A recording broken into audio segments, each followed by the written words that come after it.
Welcome to OTT junction super singer junior season 10. சில நம்பிக்கைகள், அதாவது இந்த சூப்பர் ஸ்டிஷன் சொல்லுவோம். சூப்பர் ஸ்டிஷன் அப்படின்னா அதாவது சில விஷயத்த நம்ம ஃபாலோ பண்ணோம்னா நம்ம வந்து சக்ஸஸ் ஆகும் அப்படிங்கிறது தான். இப்போ வந்து கிரிக்கெட்டில் அது மாதிரி நிறைய மூட நம்பிக்கை இருக்கும். உதாரணமாக சொல்லணும்னா, ஒரு பேட்ஸ்மேன் உள்ளே இறங்குறாரு அப்படின்னா, ஒரு பேட்ஸ்மேனாக இருக்கட்டும், பேட்டர்னே சொல்லுவோமே, பேட்ஸ்மேன் வித்தியாசம் இல்லை, ஒரு பேட்டர் அப்படின்னு எடுத்துக்கலாம்.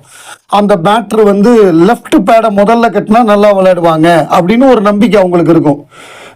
கிரிக்கெட்டில் வந்து ஸ்டீவ் வா அப்படின்னு ஒரு மிகப்பெரிய பிளேயர், ஆஸ்திரேலியன் கேப்டனாக இருந்தவர்.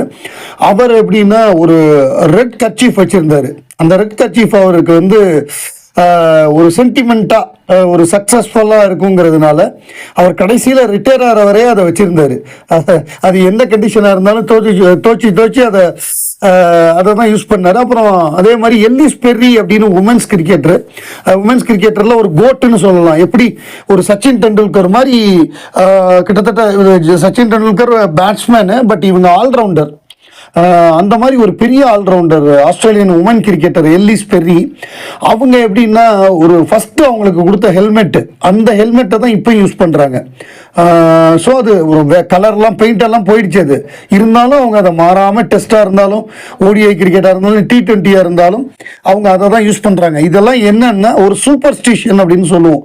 கிரிக்கெட்டில் அது ரொம்ப இருக்கும். எப்படின்னா, இப்போ நம்ம ஒரு மேட்ச் நம்ம பார்க்குறோம், ஒரு வேர்ல்டு கப் பார்க்குறோம், இந்தியன் டீம் ரொம்ப நல்லா போலிங் போட்டுக்கிட்டு இருக்காங்க, எதிர் டீமோட விக்கெட்லாம் விழுந்துகிட்டு இருக்குன்னா, நம்ம எந்த இடத்துல உட்காந்துருக்கோமோ, இப்போ நம்ம ஒரு 8 பேர் உட்காந்து கிரிக்கெட் பார்க்குறோம்னா, 8 பேரும், அது எங்கேயோ சவுத் ஆஃப்ரிக்காலேயோ வெஸ்ட் இண்டீஸ்லேயோ இங்கிலாந்துலேயோ மேட்ச் நடக்கும்.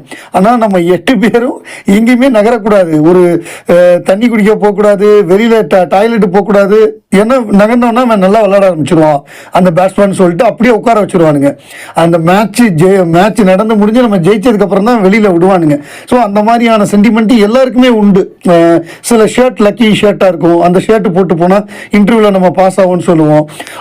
இதெல்லாம் எதுக்கு சொல்கிறேன்னா, இந்த தேர்டு ப்ரோமோவில் வந்து ஒரு விஷயம் நடந்தது. என்னென்னா, காயத்ரி ஆதனாஸ்ரீ 2 பேருக்கும் நேருக்கு நேர் போட்டி. 2 பேருமே நல்ல கண்டஸ்டன்ட்டு. அதில் காயத்ரி ரொம்ப சூப்பர் கண்டஸ்டன்ட்டு. இதில் என்னென்னா, காயத்ரி வந்து ஒவ்வொரு டீமுக்கு போவாங்க. ஒருத்தர் வந்து மாக்கப் ஆனந்த டீமுமாங்க, ஒருத்தர் வந்து பிரியங்கா டீமுமாங்க. இந்த பிரியங்கா டீமை பொறுத்தவரையும் ஆரம்பத்துலேருந்தே ஒரு சென்டிமெண்ட் உண்டு. அது என்ன சென்டிமெண்ட்டு சூப்பர் ஸ்டிஷன், மூட நம்பிக்கை, அது எப்படி வேணால் வச்சுக்கலாம். பிரியங்கா டீமில் போனால் நம்ம ஜெயிக்க மாட்டோம், நம்மளை வந்து 1-1 மோதுனா நம்ம காலி அப்படிங்கிறது ரொம்ப நாள் நம்பிக்கை. அதில் வந்து நிறையா தடவை அப்படி தான் நடந்திருக்கு. சில தடவைகள் ஜெயிச்சும் இருக்காங்க. இந்த தடவை அதை யூஸ் பண்ணி மாக்காப்பாலேருந்து எல்லாரும் கிண்டல் அடிக்கிறாங்க. மாக்காப்பா, இமானு, அந்த காயத்ரி என்ன சொல்கிறாங்க, நான் ஃபைனல் போகணும், நான் உங்கள் டீம் வரணுமா அப்படின்னு யோசிக்கிறாங்க. உடனே அவங்க காயத்ரி U2 அப்படின்னு கேட்டதுக்கப்புறம், சரி என் தலையெழுத்து, நான் வர்றேன், உங்கள் டீமுக்கே வர்றேன் அப்படின்னு சொல்லி அவங்க வர்றாங்க. ஆனால் அவங்க வந்து பாடின விதம் இதுவரை யாருமே வந்து வின் பண்ண மாதிரி காமிக்கல, கோல்டன் ஷவர் வாங்கின மாதிரி காமிக்கல. காயத்ரிக்கு கன்க்ளூசிவாக காமிச்சிட்டாங்க. அந்த ப்ரோமோ சூப்பர் ப்ரோமோ. அது அவங்க பாடுறாங்க. அது வந்து அவ்வை சண்முகி படம். அவ்வை சண்முகி அப்படின்னு ஏன் பேர் வச்சாங்க அப்படின்னா, கமலஹாசன் அவர்கள் TK சண்முகம் அவர்களுடைய நாடக குழுவில் அவர் குழந்தையா இருந்தபொழுது, குழந்தை நட்சத்திரம் 5-6 வயசு, களத்தூர் கண்ணம்மா படம் முடிந்த பிறகு அங்கே வந்து அவர் நடிப்பு பயிற்சி பெற்றார். TK சண்முகம்ங்கிறவர் மிகப்பெரிய ஒரு நாடக குழு வச்சிருந்தார், பெரிய லெஜெண்ட் அவர் வந்து ஔவையார் வேஷம் போடுவார் அந்த காலகட்டத்தில். அப்போவே அவர் ஔவையார் வேஷம் போட்டு வந்தார்னா எல்லாம் மிரளுவாங்க, அப்படி நடிப்பார். அவருக்கு அவ்வை TK சண்முகம்னு பேர். அவ்வை சண்முகம் சாலைன்னு பேர் கூட இருந்தது அந்த ADMK ஆஃபீஸ் இருக்கிற சாலைக்கு.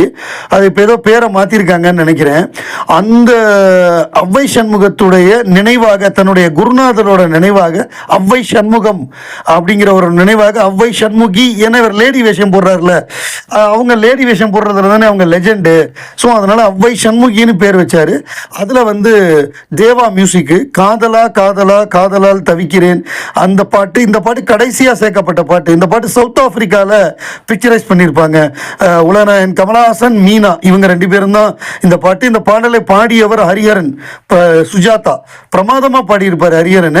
இந்த பாட்டு முதல்ல கமலஹாசனே பாடணும் அப்படிங்கிறதுக்காக பிளான் பண்ணப்பட்ட பாடல். பட் அப்புறம் அவர் பயங்கர ஷூட்டிங் பிஸி, அந்த மேக்கப்லாம் போட்டால் 5 hours அந்த மேக்கப் போடணும். இப்போ அந்த மேக்கப்பை எடுக்கிறதுக்கே 1.5 hours ஆகுமா.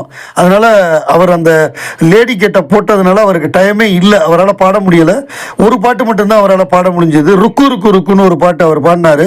இந்த பாட்டை ஹரிஹரன் வச்சு பண்ண சொல்லிட்டு அவங்க, ஏன்னா ஷூட் பண்ணணும், அது கடைசி நேரத்தில் பிளான் பண்ணது.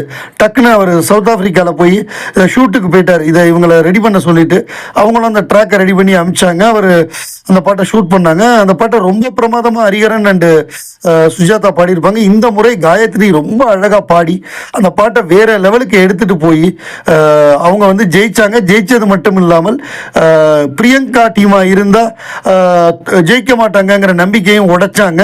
அது பிரியங்காவுக்கும் பயங்கர ஹாப்பி. ஸோ அந்த இமான் சொன்ன மாதிரி பிரியங்கா மானத்தை காப்பாற்றிட்டேன் அப்படின்னு சொன்ன மாதிரி அப்புறம் கோல்டன் ஷவரும் கிடச்சிது. இதில் என்னென்னா ஆதனா ஸ்ரீயும் ரொம்ப நல்ல சிங்கரு.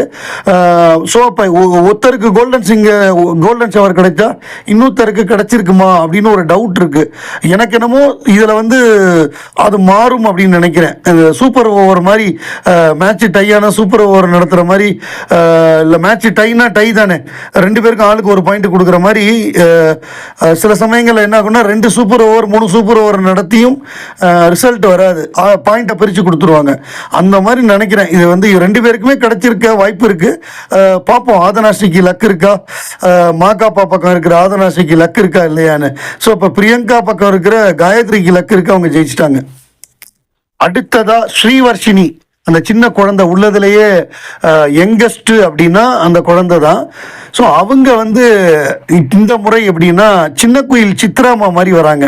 அவங்கள மாதிரியே அப்படி வந்து நான் வந்து பெரிய குயில் சித்ரா அப்படின்னு சொல்லி இவங்க, நான் சின்ன குயில் சித்ரான்னு இவங்க சொல்லி சித்ராமா சொல்லி அவங்கள மாதிரியே கையில் அந்த நோட் பேடு கையில் பேனா வச்சுக்கிட்டு எல்லாருக்கும் மார்க் போடுறது.